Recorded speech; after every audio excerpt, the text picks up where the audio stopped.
more than 2 million people have been screened in communities across the country, and of these, over 15,000 have been referred for proper testing. Alongside this unprecedented public health effort are the measures we are taking to protect livelihoods, to stave off hunger and destitution, and to set our economy on a path of recovery. This evening, I wish to address you on our economic and social response to this global health emergency. The pandemic requires an economic response that is equal to the scale of the disruption it is causing.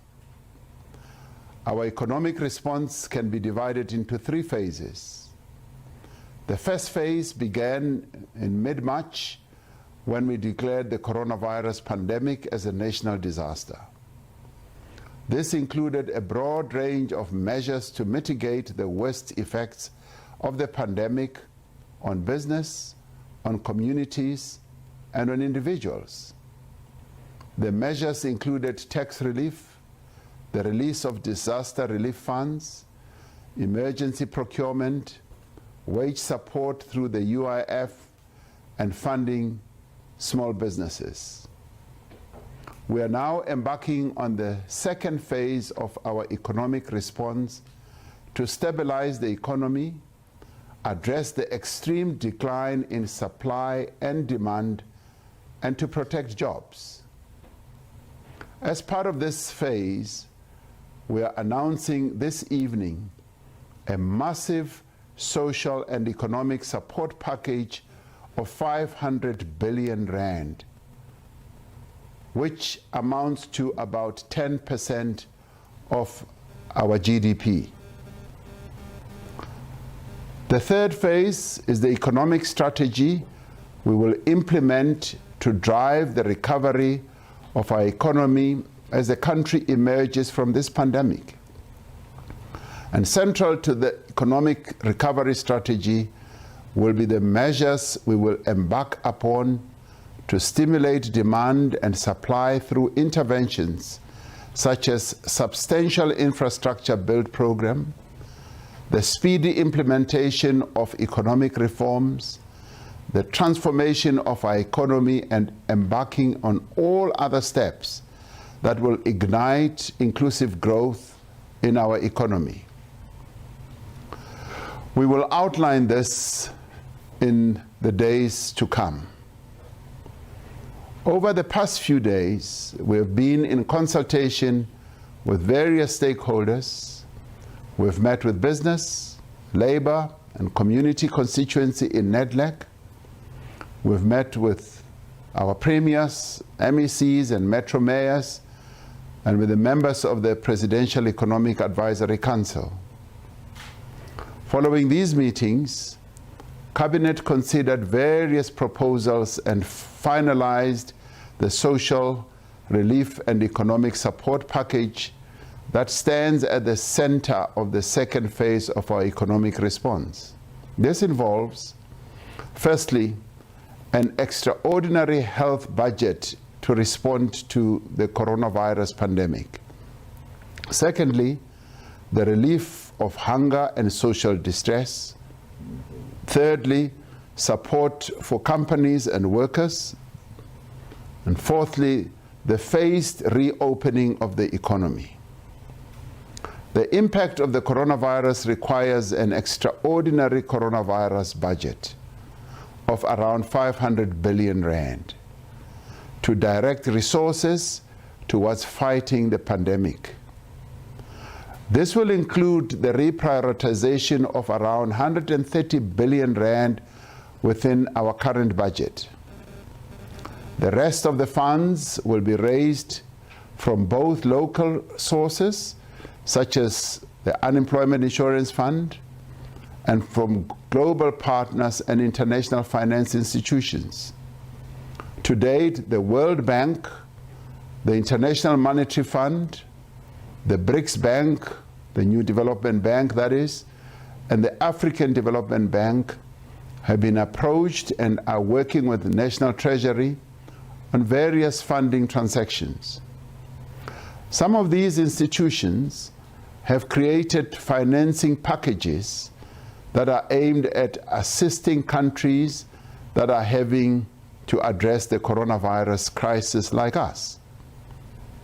This funding will be used in the first instance to fund the health response to coronavirus. An amount of 20 billion will be directed towards addressing our efforts to this pandemic.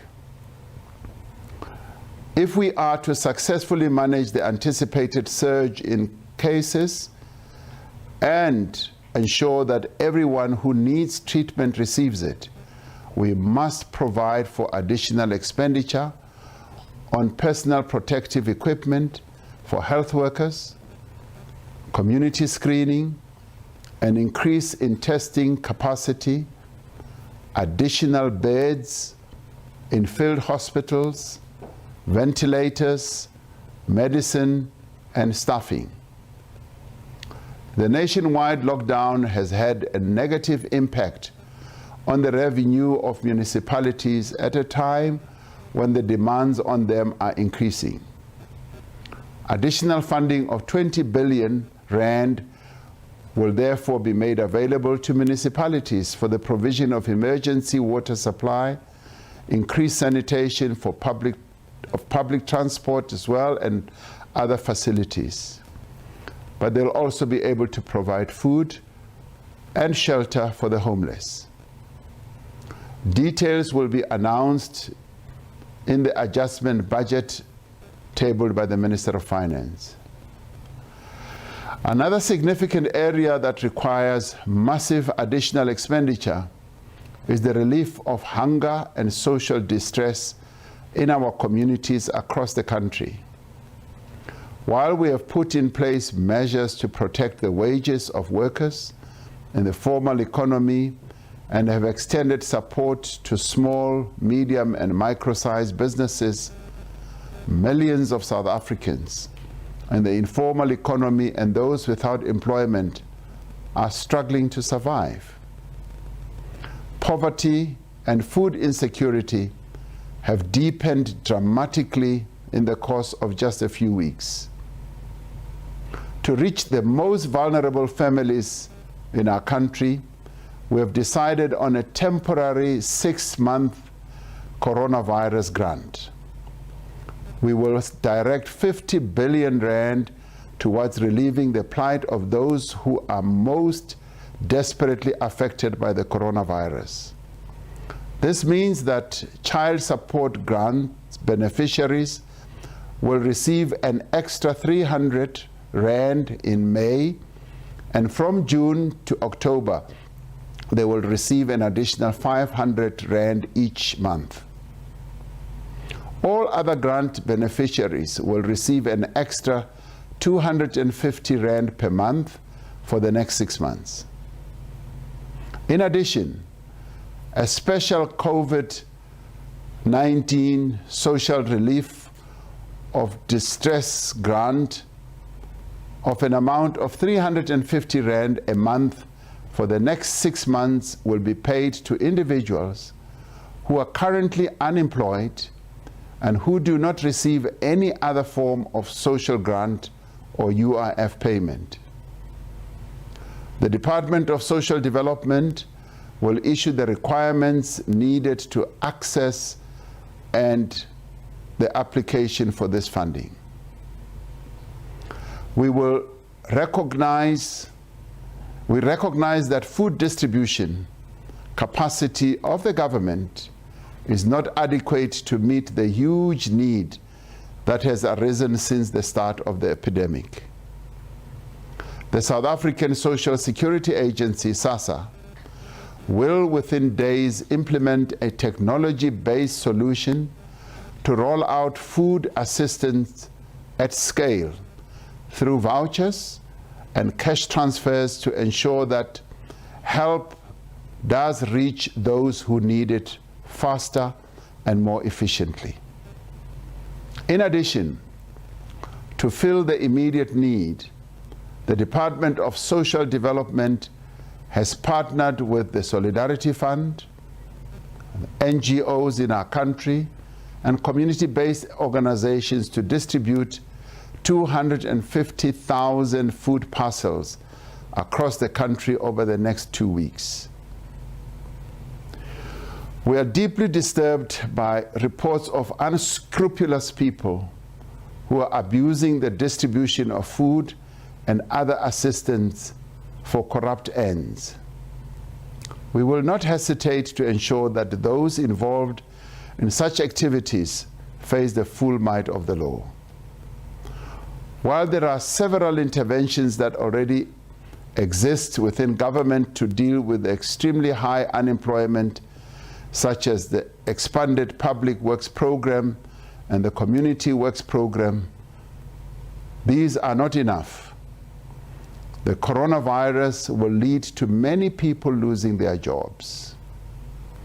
An additional 100 billion rand will be set aside for protection of jobs and also to create jobs.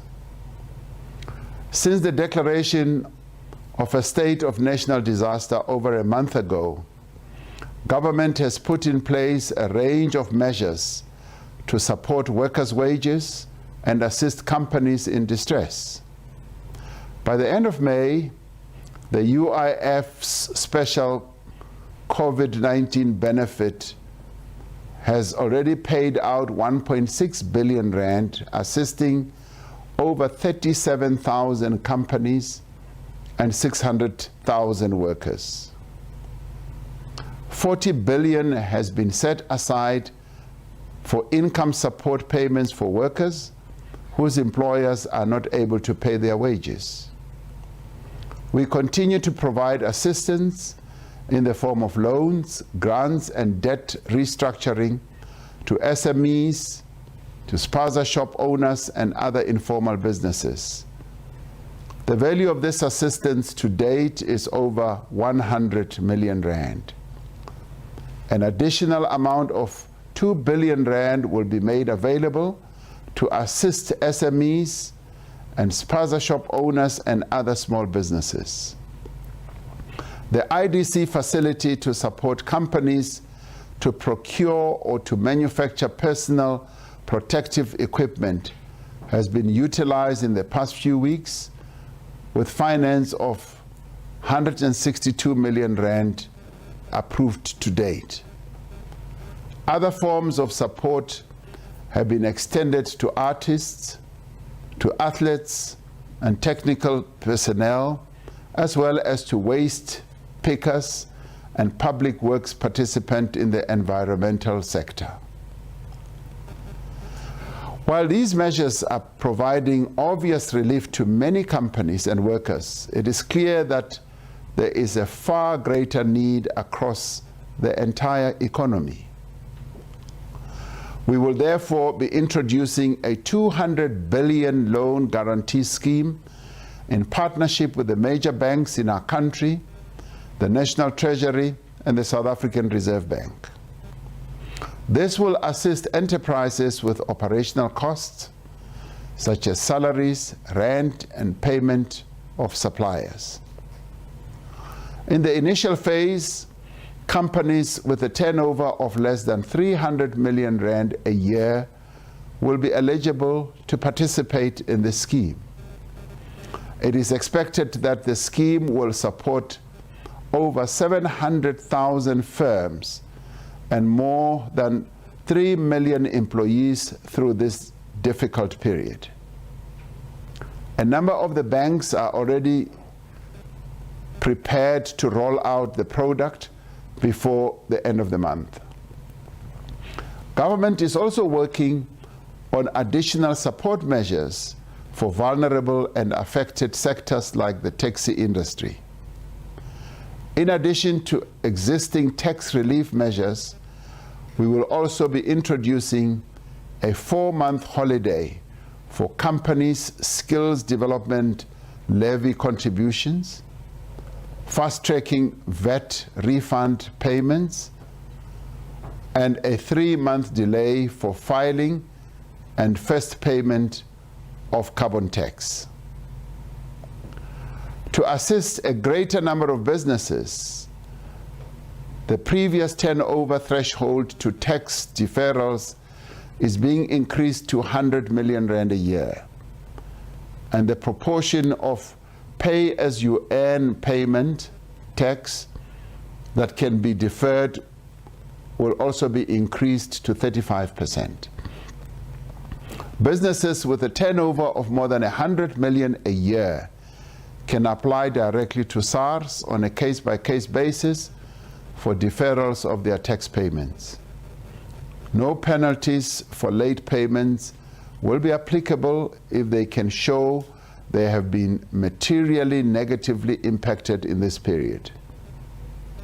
And taxpayers who donate to the Solidarity Fund will be able to claim up to an additional 10% as a deduction from their taxable income.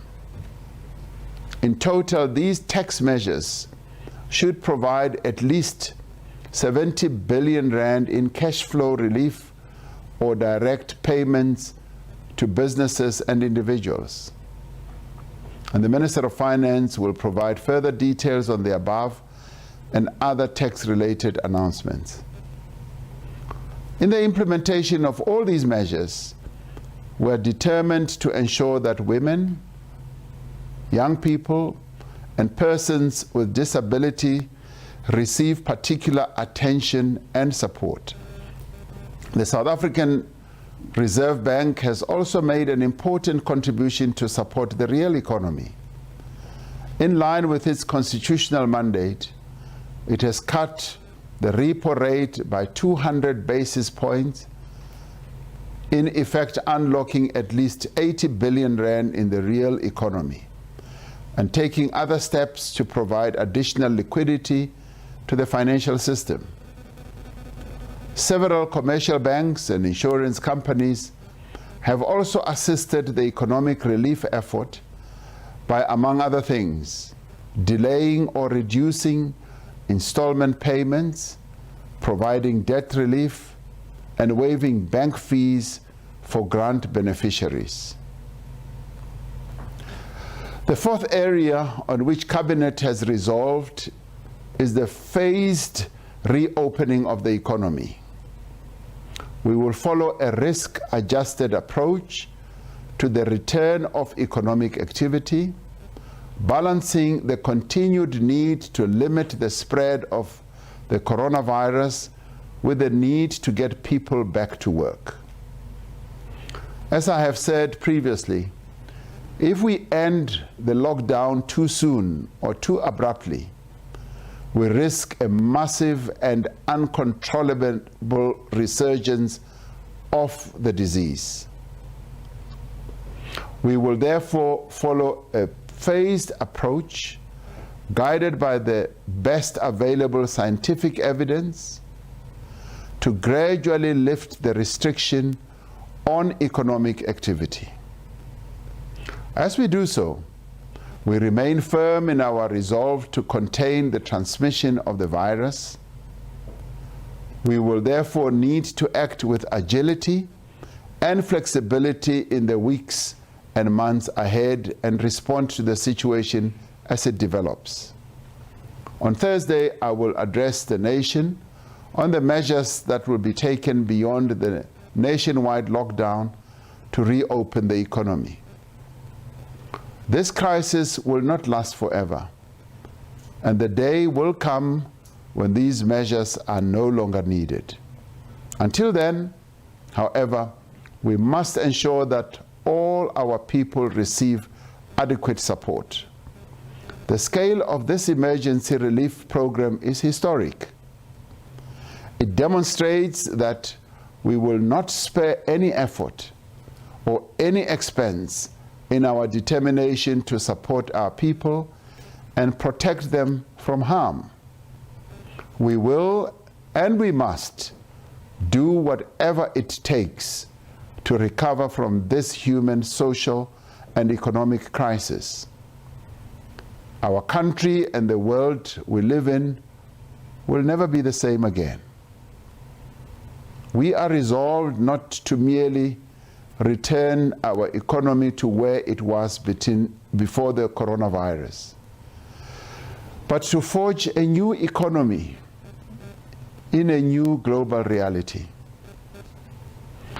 Our economic strategy going forward will require a new social compact amongst all role players: business, labor, community, and government, to restructure the economy and to achieve inclusive growth.